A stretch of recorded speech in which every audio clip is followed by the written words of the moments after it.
going on? What's going on? I'm here just trying to stay hydrated, caffeinated, naturally caffeinated. I'm trying to quit coffee again. I like the lighting setup that you got going on right now. What's the gem, please? It's literally just a big open window. Big open window. That's cool. Oh, yeah, Too Much Sauce 2020. I had to get you on, Scully, man. Yeah, so Too Much Sauce in partnership with Roundhouse. And this year's gallery is all about joy and resilience. And when I think about them two attributes, I gotta say, yeah, let me hit up Scully just to get the story and the tea from this year. You've had a big year. It's been a mad and crazy 2020. Everything from No Signal to everything that you're doing now. So just give me a rundown, really. Who are you and what do you do? My name's Scully. I'm a producer, presenter. I work in music. I don't know. It's a difficult question because people ask who are you, and I never want to answer that based on my job in it. Like, it's too limited. My jobs are various. Yeah, like I guess for the purpose of this, I'm a producer and I'm a presenter. Yeah, nice. And I think it's so mad because in the beginning of the year, I saw you quite regularly, I suppose, like every other week or so. And then lockdown happened. So what's been your experience from like March, really? It's mad. Lockdown's been a strange one. I moved back in with my mum because I was like, yeah, I want to look after mum. I want to make sure that I'm with my brothers and like I've got nothing else to be doing because I was mainly a freelancer, right? I'm still technically a freelancer. I'm self-employed. But like I was like completely freelance, so just picking up gigs here and there. And obviously as lockdown came, I was like, well, I haven't got anything else to do, so let me just go home and be with my mum. Yeah. And then, yeah, lo and behold, it ended up being the busiest year of my life. I'm just tired all the time now. It's weird. It's just non-stop. Every time I check your gram, I'm like, Rod, did this guy sleep? Like, how do you have the energy to keep going? So yeah, before I get over to joy and resilience, really just the story around you and No Signal and jumping in. What's kind of the story from your end and your angle? Tell me the story. So I had a lot of presenter jobs that I wanted to do and get done through the year. I guess that was a priority for me. And then March came and I was freelancing. I was doing more production stuff, which is not what I wanted to be doing. But there was kind of no other option because a lot of shoots were cancelled. Yeah. So I was like, yeah, you need to do all your production because you can't go on shoots. You can't shoot the stuff you meant to shoot. Like even if I was like meant to be on podcasts and stuff like that, it's like, you can't do it because this doesn't exist right now. Like, it's not a thing. So I was producing. I used to work at the BBC, so I was doing some freelance production there basically at the beginning of lockdown. And then I decided to move back in with my mum and my little brothers just so I could help them do some gardening, paint bathroom, all of this stuff. And as I did that, a friend of mine, Jojo, we were discussing, because I've been helping him with a project earlier before that he'd called Recess Radio. He was just like, oh, we should spend more time working on that because we've got nothing else to do. He's also a freelancer. Yeah. He's like, yeah, we've got nothing else to do. We've got like no work or anything. Why don't we just do Recess Radio, keep our minds busy, and otherwise all we really do is like do some exercise and do that. And I was like, yeah, why not? Like, got nothing else to do. I could put a couple hours a day to that. Otherwise I'm just literally gonna do like 20-30 minutes of gardening a day and play PlayStation. Like I need other stuff. I need something else. Lockdown, yeah. Because I very early on when lockdown started, like people were like, yeah, I'll only be 2 weeks. I literally told like everyone thought I was a negative person, but I was just trying to be realistic. I was like, guys, this is the very earliest this can end. Yeah, I was like, the very earliest this can end in September, like realistic, because they're not going to have a vaccine anytime soon. Right. So that was me trying to be optimistic. I was like, listen, if we're all good and everyone stays in their yard, we'll be out by September. Obviously, we got out a bit earlier, but we're going to go back in, but whatever, that's another subject. But so I was like, cool, whatever, I've got essentially 6 months to just do whatever I want to do. Let me just have fun, make radio with my friends, chill. And like I said, play PlayStation. I was enjoying playing PlayStation. I haven't played PlayStation in months. It's actually annoying me. Like, it's essentially a DVD player. I turn it on at night to watch Netflix, and then it turns itself off while I'm asleep. Yeah. But like people, there's no harm in that. Like, I think there's such a drive to be like, have I done this? Have I done that? Have I completed this? You know, and sometimes I'm like, can I just rest? Can I just rest and not feel guilty? So sometimes PlayStation is all you need. Do you know what I mean? This is it. I think there's a big, and it's something I'll discuss later, but there's a big culture of, sleep when you're dead, bro, rest whenever. Like, which is not true. Like, it's just not true. Like, if I'm not personally rested, I'm not going to give you best work. Like, this week, I know I'm more fatigued than usual.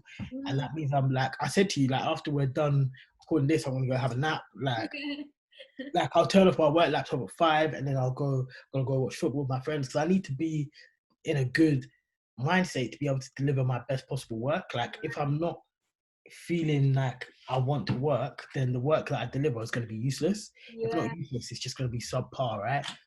So I think, yeah, that's something people should always recognize within themselves. Don't be like, I need to work constantly 24/7, otherwise I'm not working hard enough.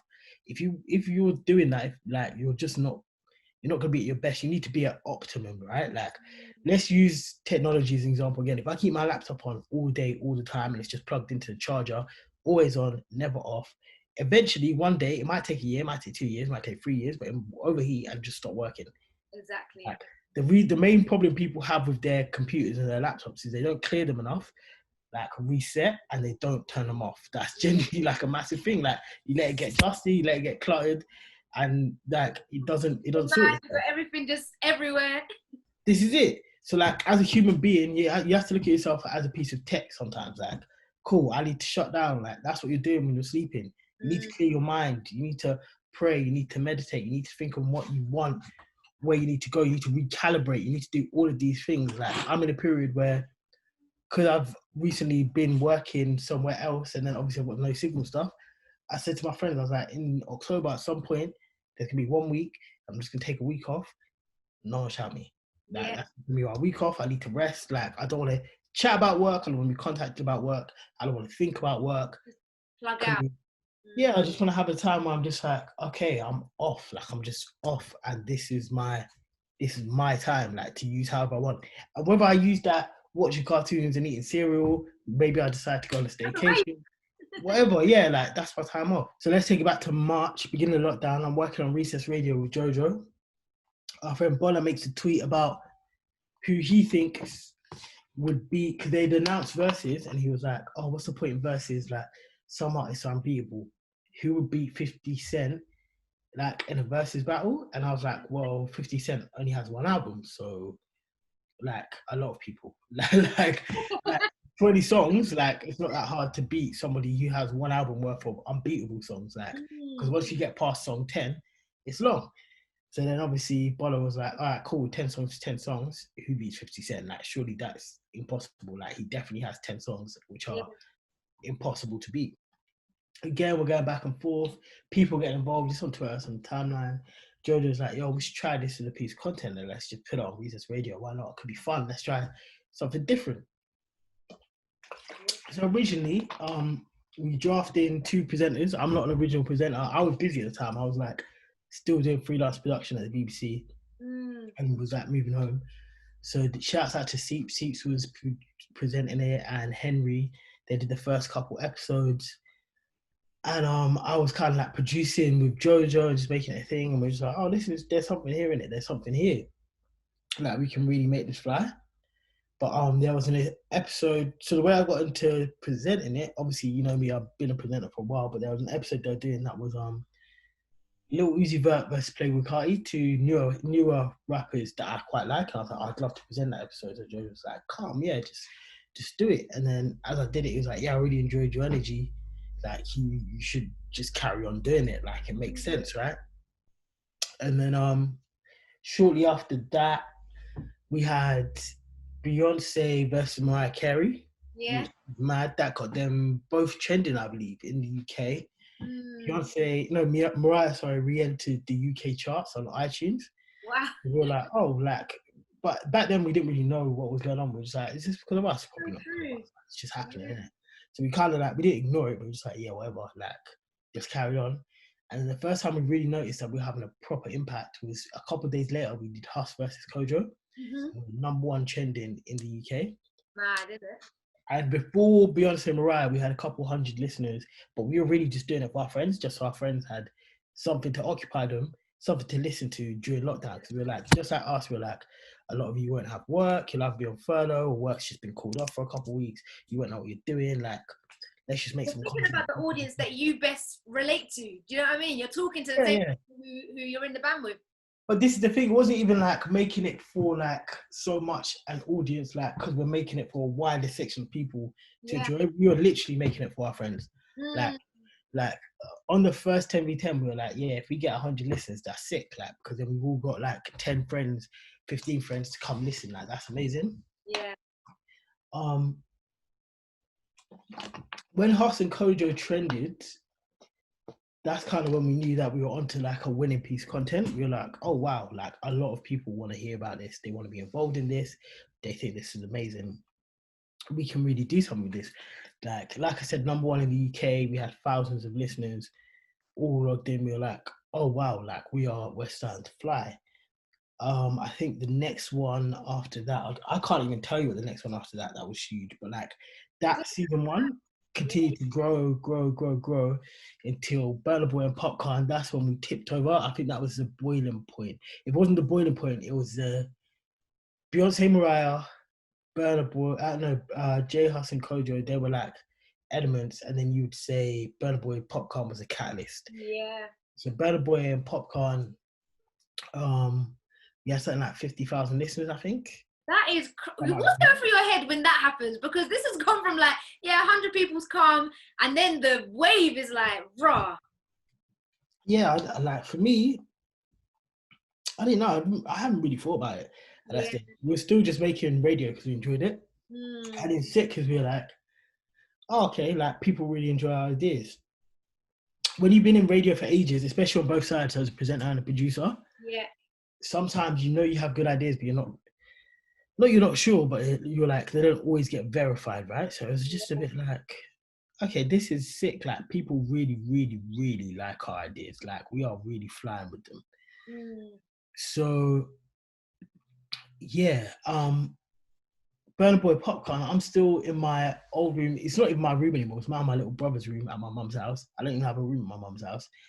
But my little brother let me stay there over COVID in my old room. He was like, yeah, you can have it back. I love that. My little brother's allowed me to stay. I mean, we could have just been like, yeah, shifting me to the spare room, like. But he was like, no, you can have your old room back. You're here for a while. No. I was like, sick. Yeah, Burna Boy and Popcorn are like messaging in. Like we're getting messages that they're locked in. Like we're seeing Burna Boy post it on his Instagram. He's sending a voice note. Popcorn is like trying to get in contact. Like people from all over the world are locked in who are fans of them because they've heard that they're both listening. Yeah. And I'm like, that's the point where I realized I was like turning around in my room, like, wow, like, yeah, I'm in my house, in my mum's house, like in my old room that I haven't occupied for nearly 10 years now. Like, and artists that I massively love are locked into me listening to present. This is crazy. And like I remember being on like so many blogs and all of this being posted, and it was a great feeling because I've been presenting for a while, and like I guess you're not always sure. I'm quite headstrong, right? So I'm like, I want to do things on my terms and my way because I believe that just because something's always been done a certain way, it doesn't necessarily mean it's a pathway. That it doesn't mean that you have to do things this way. So I guess if you were to tell somebody new you wanted to get into radio, how to do radio and how to get into presenting, a lot of people would give them one set pathway. They'd be like, you have to do this, then you have to do this, and then you go do this, and you get there. And I've always been like, nah, like I want to do what I want to do, and maybe I want to do it this way, then I want to do that, and I want to dabble in this, and I'll do this, and rare. And like at the age I'm getting to, because I'm on the latter half of my 20s, I'm in my late 20s now. Obviously, I've got friends who've gone on to do massive things. Some of them still in their early 20s, some of them who are my age but began, or maybe felt like they were further ahead in their journey in their early 20s. So sometimes you're looking around and you're thinking, right, have I made the right choices? Maybe it would have been better if I did this, if I did that. But to do something like 10v10 and be verified and feel vindicated in the choices you've made, like, to just not as much as like a presenter or a producer, but just to be like, one thing I've always been proud of is like, I'm like, I know I've got good ideas and I know I bring good things to the table as a presenter and a producer. So to be able to sit back and be like, oh, I do, like, because it's not just me saying it and like a select amount of people believing in it, because I've always had people believe in it, people who I respect, like within this industry, from you to Mr. Jam to like all of these people that I've worked with before, and that's great. But to have like a wide audience of people who actually don't know you from Adam be like, I really enjoy what you do. Yeah, like people like me, like reaching out and tweeting and being like, oh, you've inspired me to do this, or I really like what you do here. And that is like that's sometimes what you need to take it to the next level. Like it's imbued me with enough energy to know that, cool, I need to take it further for the next 12 months to reach another echelon, so I can get a new audience, so I can get to another level, so I can widen this part and continue on this journey. That was a great feeling. Yeah, I gotta say, man, like I'm just so happy and so encouraged to see you win. I think at the beginning of the year when we had so many conversations around, yeah, I want to do this and I want to do that, and then for it to happen in a big old lockdown, in a big old pandemic as well, I suppose if you can do something like that, given the circumstances that we're in, how encouraging is it to think, okay, let me try this idea? And what you're talking about really is having a backlog of work and having that catalogue to say, do you know what, I tried this and it didn't work this way, so I'm going to go off and do it this way. And you know, have the freedom and the courage to say, okay, even if it doesn't bang, I'll try another idea and try it a different way. And I think you make a really good point about there's never a one way into radio, and I'm sure into any industry, do you know what I mean? Creative especially. So when you're talking about, yeah, I was just talking to my friend, you know, and we thought, why don't we put this artist against this artist? And then all of a sudden it's huge, and it's, like you said, it's verified and validated. That is, yeah, it's been good to see you win this year, Scully, man. Thank you. Yeah, I mean, that was part of it. And I guess it ties back to the resilience. Like, at the start of the year, like you said, like you know, there was a lot of things I wanted to do that were to do with presenting, and like things lined up. And a lot of it, could I say, a large part of what I do is in the football world. Yeah. So a lot of it was football based. So I was like, sick, I'm going to go to this match, and the Euros were lined up and all this. When COVID happened, I was like, wow, this is mad. I can't do anything that I had lined up. Like, it's all cancelled. It's all gone. So that was terrifying for a bit. Like, and probably part of the reason why I moved back with my mum, not just because like I wanted to be there, but also because like I was like, I can't see my friends. I can't. There's no other support group except my immediate family in which I could be like, okay, this hasn't worked. And like I knew my mum would be like, because my mum was always like, go back to uni, finish your degree, go and do this, go and be a lawyer. And I'm just like, that's the mumsy. yeah, I'm just like, that's not what I want to do. But like more and more each year I have something a little bit more right, which shows my mum that actually maybe I'm on the right path. Yeah. And like this year I was willing to just hear it and just be like, oh, you know what, maybe I should have done this. Maybe this would have been better. But yes, just things have a funny way of working themselves out. Like it's all faith and belief, and I guess not even like, because I think a lot of things people do, like I have a friend, and this is a name drop, but he's genuinely a good friend of mine. I'm very proud of him. He's had a great year. Munya, who obviously has had an amazing year as well. And I think Munya struggled before, and this is not my story to tell, so I won't tell you more, but like, we've both just been very focused. We're from Represent, right? Where there's so many legends up from Represent. Reece Parkinson has just taken over the one extra guy. I know. Like, we're from that class. Like we've got Munya there. Sherelle had a great year. Like obviously Henry is my co-presenter at 10v10, but she's doing so much other things. Like there's Snoochie, like Kenny also, like all these people. Jerry's obviously goes one extra slot. So it's like we're from a class of people who do very well, and that can put a pressure on you by accident, because you're looking around your peers and your friends and you're like, I'm so happy for you that you're all doing amazing things. Like Afro B, like we used to radio with Afro B, like he's literally platinum to an international artist, but like a part of you is thinking like, yes, you're brethren, I'm so happy for you. So you're not ever hating on them, but you're looking at yourself thinking, what can I do better? Because realistically, I've had a lot of the same opportunities, even if they're not directly the same. So obviously Kenny Allstar does a road rap show that is like, it's amazing. Like I love it. I think it's sick. So like I wouldn't say our paths are the same. That Afro B is a DJ turned artist who like a large part of his success is what he does as an artist. Like, do you know what I'm saying? Like I'm obviously not making what Snoochie makes or what Reece makes. So you're never looking at that. Like even me and Minya, we're not making the same things, and like we're not ever going to be the same people in that sense. But to the very core stripped back elements of it, you look at it and you're like, I've been around the same things, I've had enough of the same resources. So what can I do to elevate myself to keep up with what I perceive to be the big things you're doing? And me and Minya would conversate about stuff like that. Like in 2019, we were talking about stuff like that. Like we were just like, oh, so how do you reckon we go to get to this next level, and what do we do? And I remember one thing I said to him last year, which I needed to remember for myself this year, was that it's not necessarily what everyone else is doing. Like, what are you doing that builds your consistency over a long-term basis? Like, you don't need to worry about what our peers are doing because, like I said, we're never going to be them. But like, are you improving every day? Do you feel better in what you're doing? I kind of lost sight of that a little bit this year. I wouldn't say like in a massive amount, but I was just like, oh, like, I don't know. I want to go further. Like, I feel like I'm getting a little bit older. And the reason why this year was a big year for me is because in the later part of my 20s, I knew I was going to have a birthday, obviously, in June. So at the beginning of the year, I was like, I'm not married. I haven't got any children. I haven't got a mortgage. Like, this is my time to risk it, right? But those things I just listed, those are things I would like within the next 10 years. Like, maybe within the next 5. And that means I need to start having a foundation. So therefore, if I'm not doing it by a certain age, and this is not true for everyone, you can achieve your dreams at any age, but I had in my mind that if I'm not doing it by a certain age, maybe if I'm not doing it by 30, I was like, you need to stop and get a quote unquote real job. Like, obviously when Corona came and all my filming was locked off, all these other opportunities locked off, I was like, okay, maybe this is it. That means I have to go and resign to doing something a little bit more traditional in terms of career.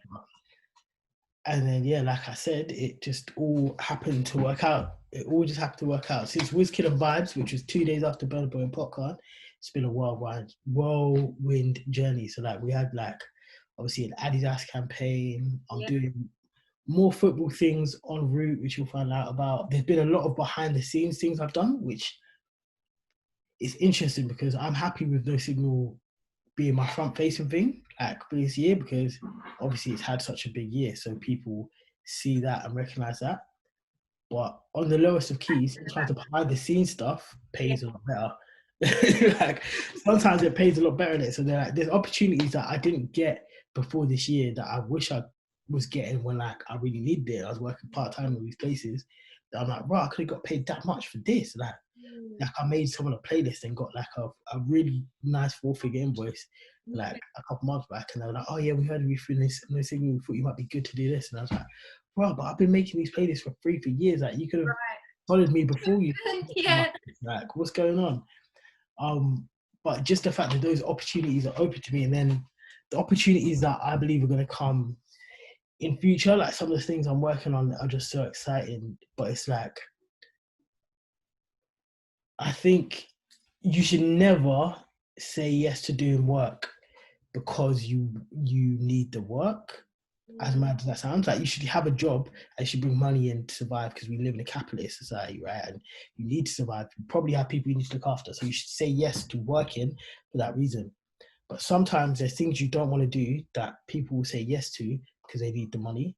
Right. And I never want to work like that artistically, right? Like, I want to like... Well, are you saying you shouldn't do that because it compromises what you then want to do?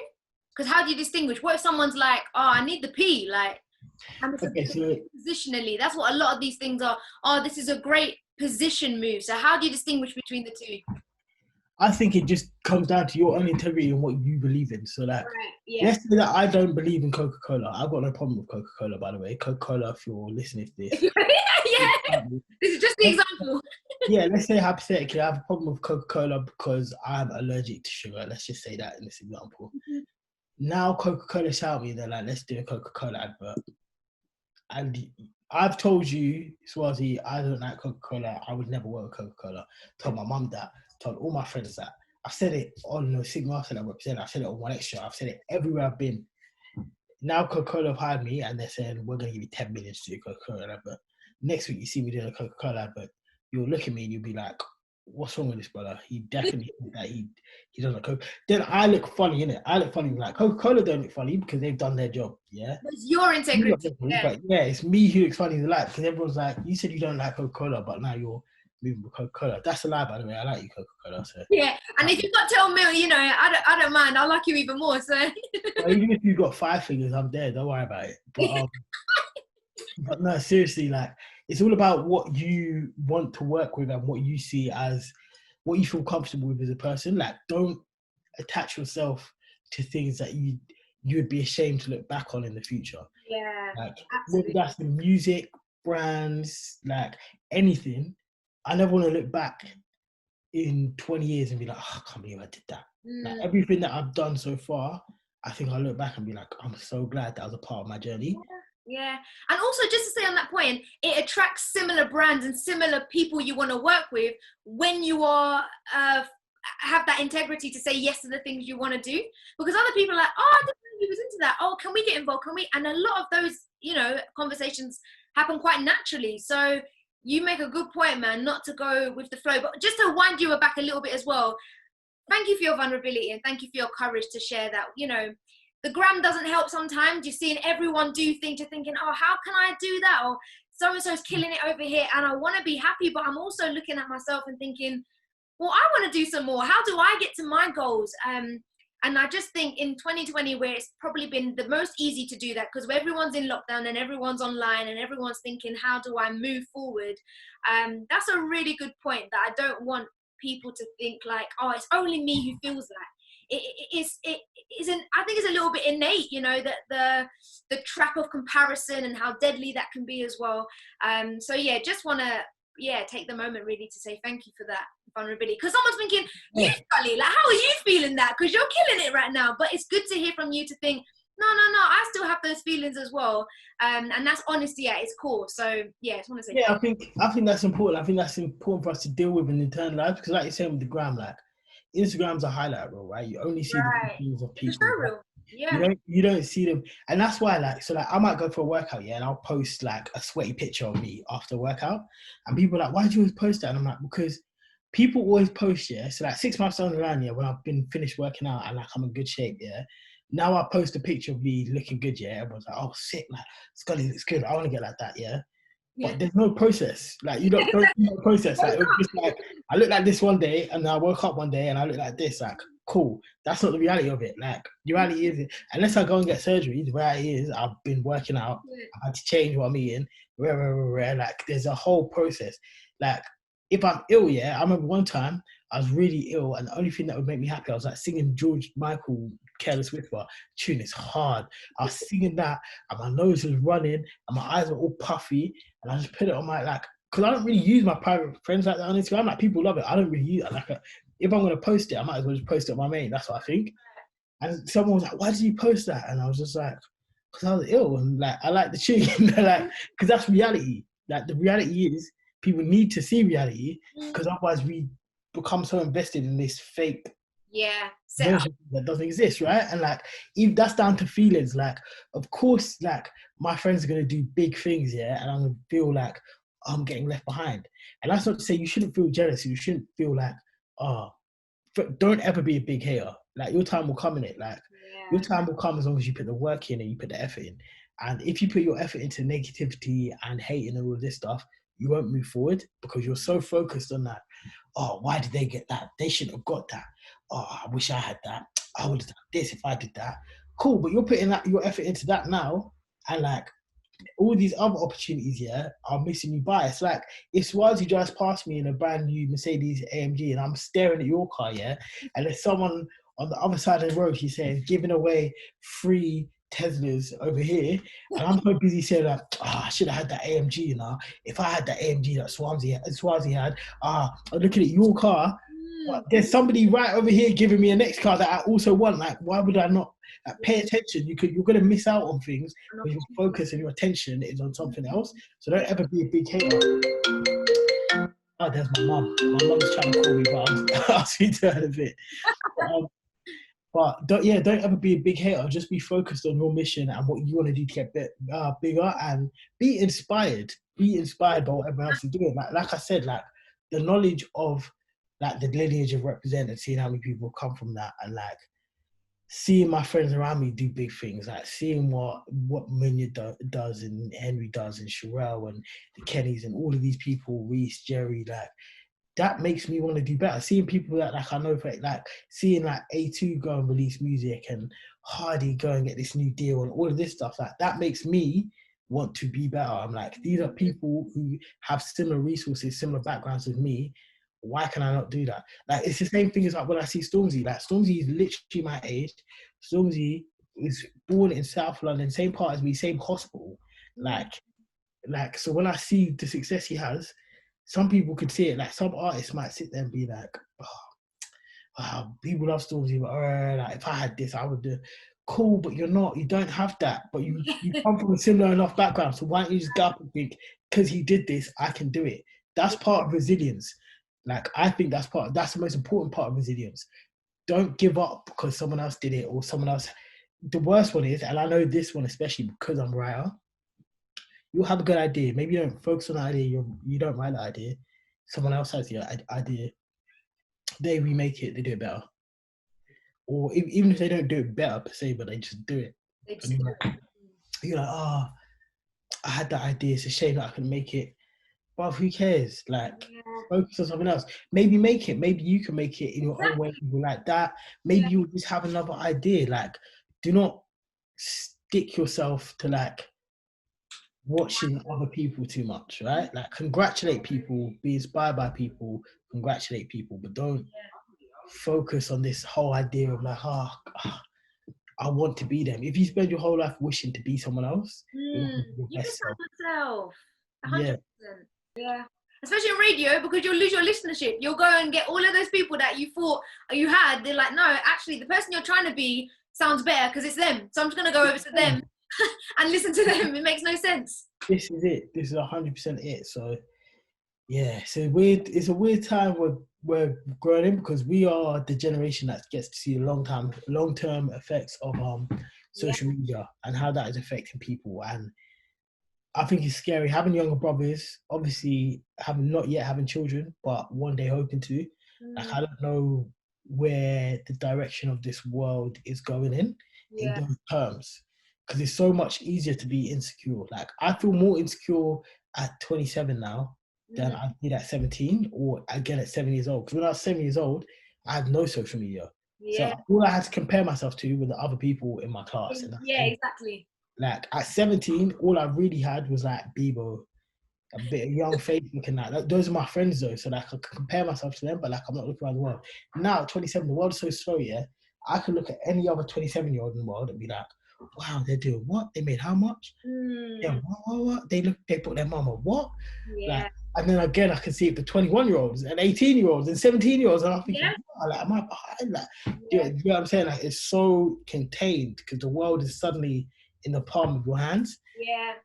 I think in this year I've learned I can't live all of my life, by God's grace, however many years I have, in my 20s. And I realised you just can't fit it all in. So there's 30s to enjoy, 40s to enjoy, 50s, there's so many more years to come.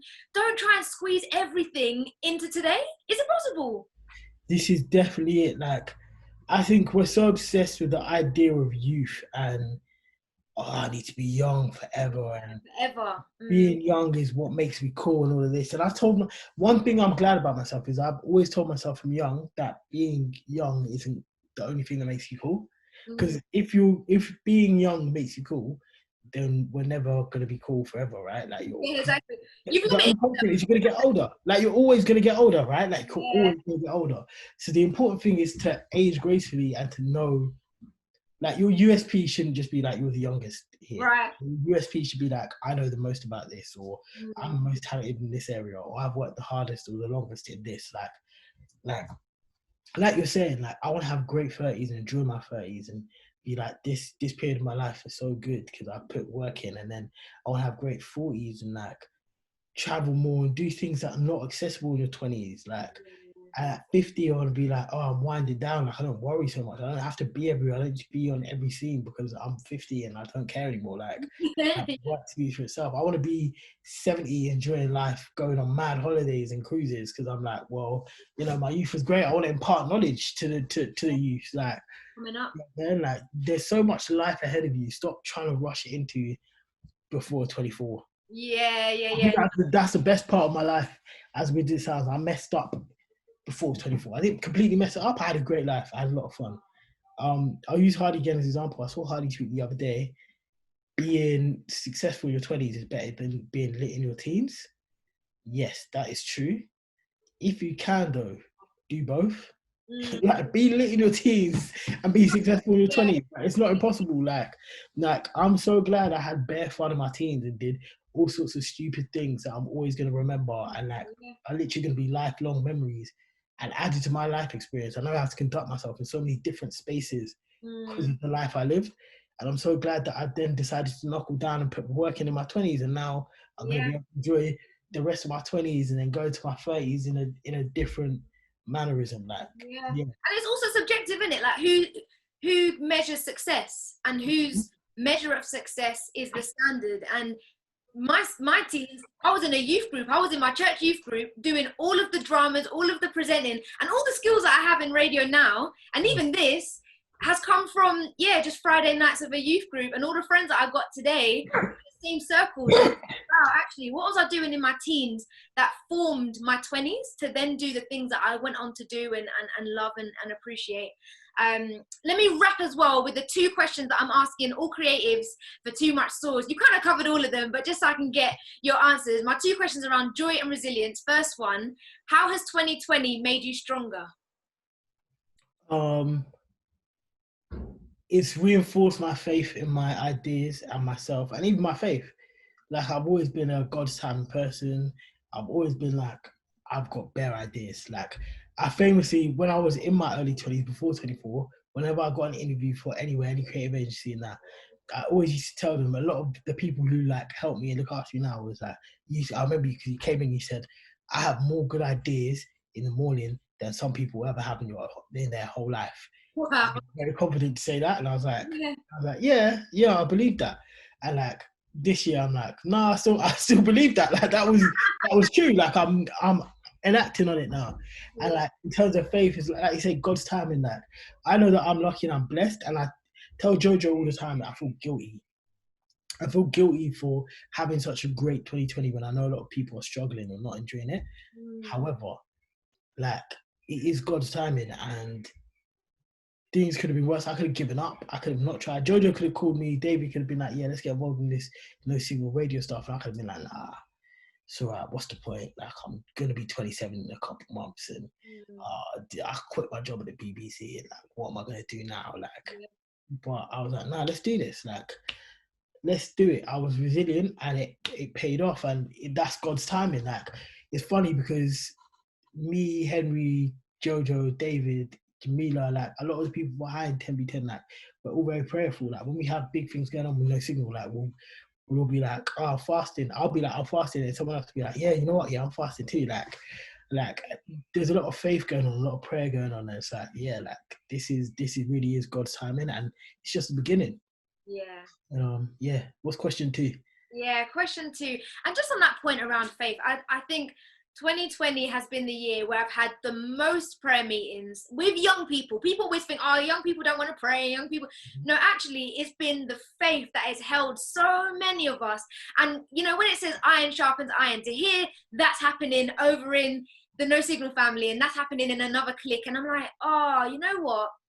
I'm grateful for those testimonies. I'm really grateful because it takes away the pressure of having to do everything in your own strength the minute you recognize, actually, let me trust in the Lord. He's the one that's going to help me with this, and all of this will happen in his timing. So yeah, a massive encouragement to hear from you and Jojo. Actually, I was talking to him about that as well. So yeah, huge encouragement. My question 2 is, where has your joy come from this year?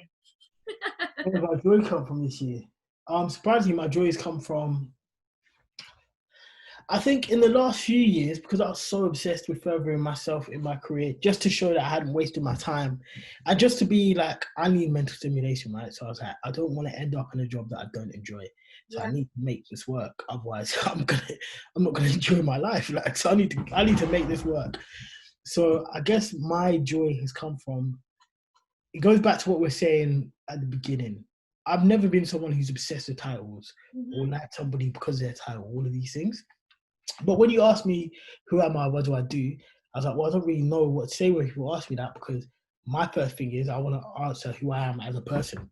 Like, I'm like, I'm someone who likes music. I'm a British Ugandan. Like, I'm this, I'm that. But the first answer is not to just be my job or various jobs, because first of all, I've got loads anyway, so it's going to be a long list. Second of all, like, you shouldn't respect or like someone more based on what their job is and what they do for you. It's funny, a lot of my friends will tell you that if someone asks me what I do, like, I don't know, more often than not, my standard answer is I just stay off the streets and stay out of trouble. That's what I try to tell people. I'm almost getting too old to give that answer now. I need to think of a new one for my. You think of another one, yeah. Yeah, I'll be 30 in like 3-4 years. I need to think of a new one, but like, yeah, that's my go-to answer. It's just like, yeah, I like to just stay off the streets and stay out of trouble, innit? But there's so much more modems of success. Like, to me, someone who's successful is somebody who is a good family man. Like, that doesn't necessarily mean like, as a man or woman, that fatherhood or motherhood has to be your goal, but like maybe your great uncle. Like, I had great uncles who played massive parts of my life, or a good older brother. Like, I spent a lot of time this year attempting to be a much better older brother, a good role model. Maybe you're a good pillar of your community. Maybe you help the young people in the community or the older people in the community. Maybe you like. There's so many other ways you can define yourself. Yeah, and it's not even just about defining yourself. Just be a good human being, and that doesn't mean you have to be great all the time or be really good all the time. But just do the best you possibly can for one around you, because that impact on the people around you spreads. It's like it's like such a little connection. Like, if I'm good to the, like, let's say 10 people immediate around me in my life, then they can take some of that and maybe they apply it to 5 or 10 people around them, and then already that's 10 more people, like 10 times as many people. That's 100 people who've been affected by goodness. Then they do the same thing, and then already that's another 1,000 people.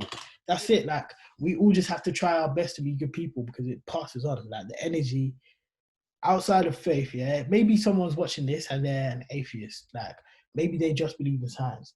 Even if you only believe in science, the law of thermonuclear dynamics says energy doesn't die, right? It always carries on, always returned. Like, if there is hot energy and that hot energy goes somewhere, it's either transformed or it's like used in a different way. Right. It's the same with goodness. Like, that's a scientific law. Like, energy has to continue. So if I'm good, like, that goodness will continue and it will either come back to me in some form or it will reach some place it needs to be. Sick, man. So this is why I needed to get on the call with you, because for Too Much Sauce this year is celebrating people around joy and resilience, and for your journey it's given a lot of us joy to watch you, but also strengthened us to see you win and keep on going. So Scully, man, it's been a pleasure. Thank you so much. No, thank you much for your time. All the best, and we can't wait to see whatever the rest of the year holds. But yeah, to just know all your honesty, all your gems, and it's true. I don't know who's gonna watch this. Do you know what I mean? But for those watching, there's a lot there to take away and just meditate on. So yeah, thank you so much, man. Thank you. Thank you. Take care. Bye.